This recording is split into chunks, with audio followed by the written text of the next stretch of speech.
So welcome once again to our channel, and today we are going to talk about the menstrual cycle.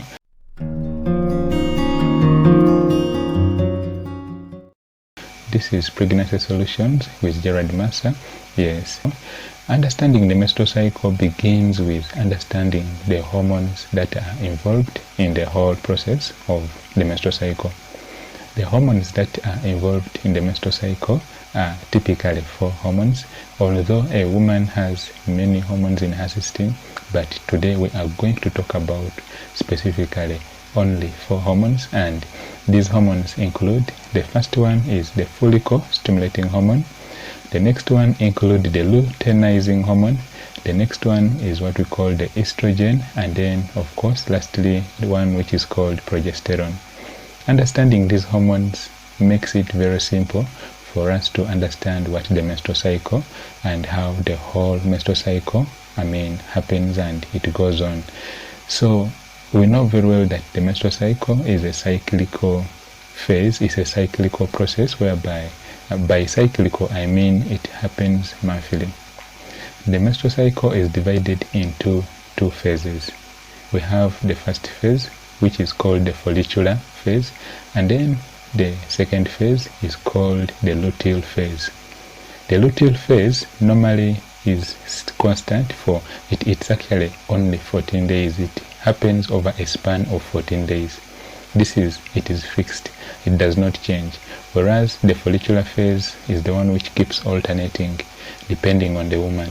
You may realize that some women may take a longer time in the follicular phase, and some women may take a shorter time in the follicular phase. So in summary, we shall go back to what we just talked about. We said that the menstrual cycle is specifically controlled by 4 hormones, and we said that the first hormone is what we call the follicle stimulating hormone, and as the name suggests, its main purpose is to stimulate the follicles. Now you may ask yourself that what are follicles? Follicles are specifically those eggs which become babies. So that hormone which makes these the hormone that makes these eggs to really be produced and to grow and go through the whole process is what we call the follicle stimulating hormone. And the luteinizing hormone is specifically, it deals with nourishment of the whole reproductive system in the preparation for the baby. So a brief about how these hormones happen and how they end up being produced. Stay with me and we are going to talk about this briefly, but before we proceed, remember to hit the subscribe button, subscribe to our channel so that you don't miss any videos I put out every day. We are going on and we are going to talk about how these 4 hormones happen and how they go about and end up being produced in the system. Now in the brain we have what we call the hypothalamus, and the hypothalamus is that small part in the middle of the brain, in the midbrain, and it is specifically responsible for many functions of a human being. But specifically, since we are talking about the menstrual cycle, we shall base our discussion around the menstrual cycle. The hypothalamus produces what we call the gonadotropin releasing hormone, abbreviated as GnRH. The gonadotropin releasing hormone is responsible for producing 2 hormones. These hormones are called the gonadotropins. So the hypothalamus specifically acts on the pituitary gland. The pituitary gland is divided into 2. We have the anterior pituitary gland and the posterior pituitary gland. Now the hypothalamus is just that organ which is a small organ which is slightly above the pituitary gland. So what it does is that it produces the gonadotropin releasing hormone, and this gonadotropin releasing hormone acts actually on the anterior pituitary gland, and the anterior pituitary gland releases what we call the gonadotropins. Gonadotropins are specifically the 2 hormones we talked about in the beginning. These include the follicle stimulating hormone and the luteinizing hormone.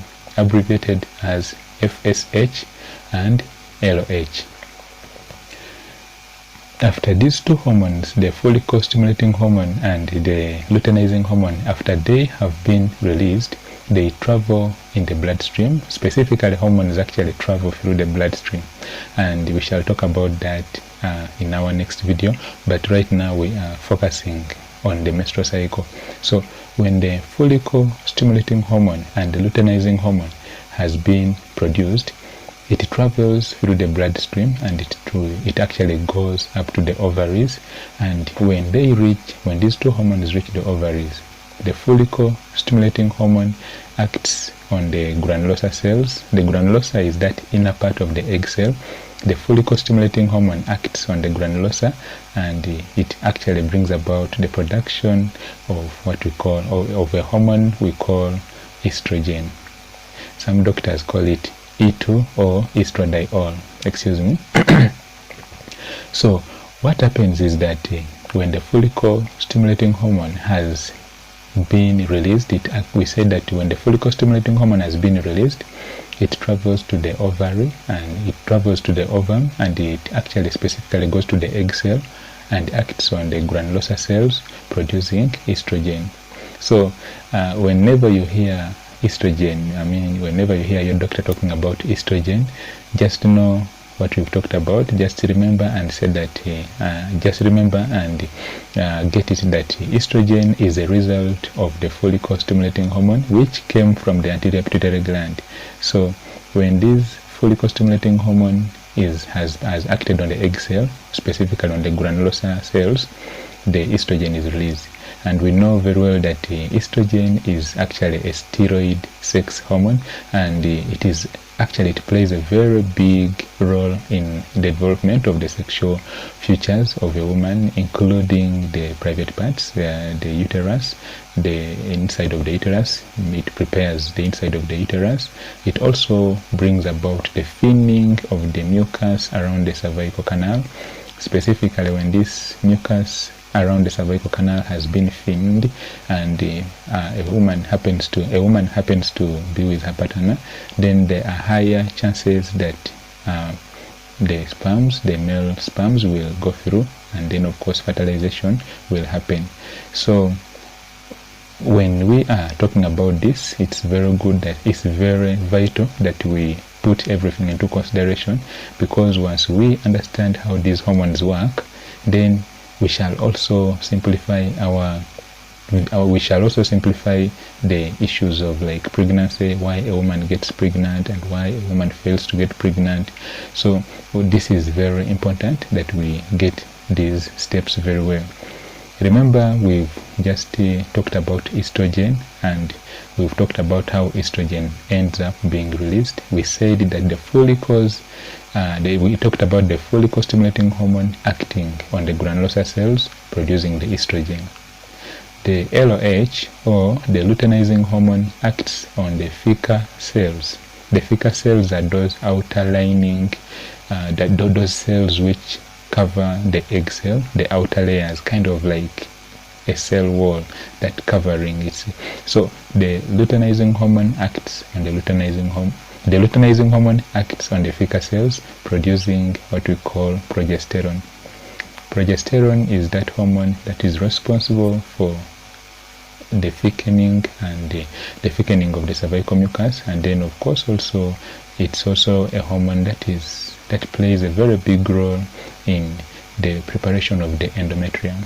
The endometrium is that inner lining of your uterus, and when you are asked, when you want to know which hormone specifically prepares that your inside of the uterus, so that a baby can go in and a baby can implanting is attaching, and that hormone that actually prepares the inside of your uterus so that a baby is attached on and that baby grows for the whole period of 9 months. The hormone we are talking about is what we call progesterone. So by now I think we are well versed with the hormones, how the estrogen happens, how the progesterone comes about, how the follicle stimulating hormone happens, and where they are produced. A brief summary: we said that what happens is that the hypothalamus produces what we call the gonadotropin releasing hormone. This travels to the anterior pituitary gland, and the anterior pituitary gland produces what we call the gonadotropins, and these gonadotropins include the follicle stimulating hormone and the luteinizing hormone. These travel through the blood to the egg cells or to your ovaries, and they act on the ovaries. The follicle stimulating hormone acts on the granulosa, producing estrogen or estradiol, and then the luteinizing hormone acts on the theca cells, producing the luteinizing hormone. The luteinizing hormone acts on the theca cells, producing progesterone. So we have talked about all these. We need to understand the fact we are driving to the final point, and this final point is how does menstruation happens? How does menstruation happens? Remember, when a girl has been born, she normally has an approximate value of 200,000 eggs. So these eggs are called primordial follicles. Primordial means immature follicles. So what happens is that when this hormone called luteinizing hormone, or the LH, comes in and it acts on the egg cell, it acts on around 10 to 15 immature eggs. These are, we shall call them the primordial follicles. So once they have been acted, once these egg cells have been acted upon by luteinizing hormone, they grow, and when they grow, they become what we call the Graafian follicles, and these are released during that period of ovulation. Ovulation is specifically that period when your egg has been released, and once it happens that at that particular time the male sperm is in the fallopian tube, specifically in that part called the ampulla, then fertilization can take place, and this fertilized egg can travel back to the uterus, to the endometrium, and it attaches itself.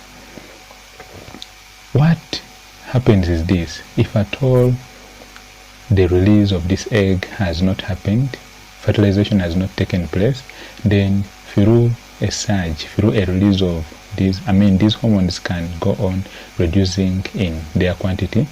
The estrogen, the progesterone undergo what we call a negative feedback mechanism, and they tend to cease, or they tend to stop.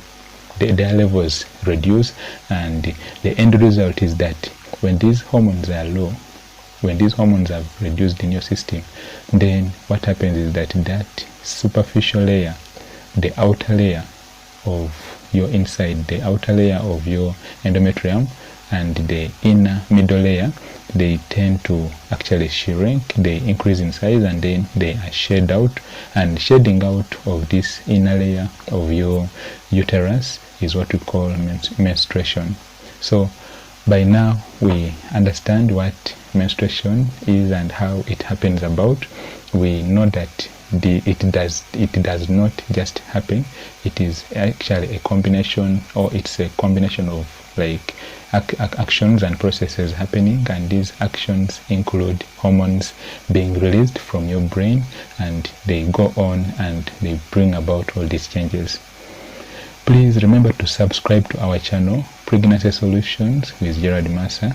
My WhatsApp number is +256 701 7978 76. You can send me a message, you can add me on WhatsApp, and whenever, if you happen to be having any question in regards to women health, please add me on WhatsApp using that number +256 701 7978 and 76, and let us talk more about these issues. Let's talk more about menstruation. And if you have a friend who would like to know more about fertility, women health, and anything to do with women health, please send them this video and let us spread the word so that many of our friends can get this information. Thanks a lot for staying with me for all this while, and I hope this video has helped you. And please, if you have benefited from this video, tell a friend, and remember to support us so that we can reach more people. Thanks a lot, and have yourself a fantastic and healthy day. God bless you, and bye-bye.